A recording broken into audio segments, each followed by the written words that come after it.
জলপাই দিয়ে টক ডাল রান্না করব। জলপাইয়ের টক ডাল খেতে খুবই দুর্দান্ত মজাদার, ছোট বড় সবাই খেতে পছন্দ করে। সবাই খেয়ে তৃপ্তি পায়। একটা মজাদার রেসিপি আপনাদের সাথে শেয়ার করব। প্রথমে আমি কড়াইতে ডাল দিয়ে দিলাম, তারপরে পেঁয়াজ কুচি দিয়ে দিলাম, রসুন দিয়ে দিলাম গরম মশলা, আদা দিয়ে ডালটা ভালোভাবে সিদ্ধ করে নেব। সিদ্ধ করে নামিয়ে এবার কড়াইতে জলপাই সিদ্ধ করে নেব। জলপাইগুলো সিদ্ধ করতে করতে তার মধ্যে ডালটা আমি ঘুটে নেব।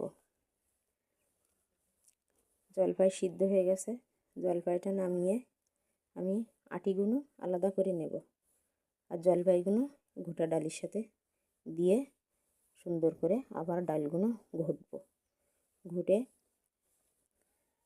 তারপরে কড়াইতে পানি দিয়ে দিয়েছি, হলুদ লবণ দিয়ে ফুট উঠে গেলে দিয়ে দেব গোটা ডাল।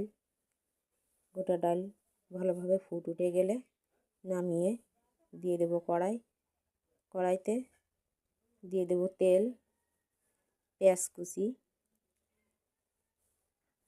রসুন, তারপরে দিয়ে দেব সরিষাটা টক ডালের মেন উপকরণ। সরিষা না দিলে মজা লাগে না। দিয়ে দেব সরিষা, দিয়ে দেব একটু জিরা, দিয়ে ভালোভাবে নেড়ে চেড়ে ভাজা ভাজা হয়ে আসলে ডালটা দিয়ে বাগার দিয়ে নেব। মাঝে আমি চিনিটা দিয়েছি, বলা হয়নি, চিনি না দিলে মজা লাগে না, চিনিটা দিয়ে নেবেন। এবার পরিবেশন করে নেব। সুন্দরভাবে হয়ে যাবে জলপাইয়ের টক ডাল।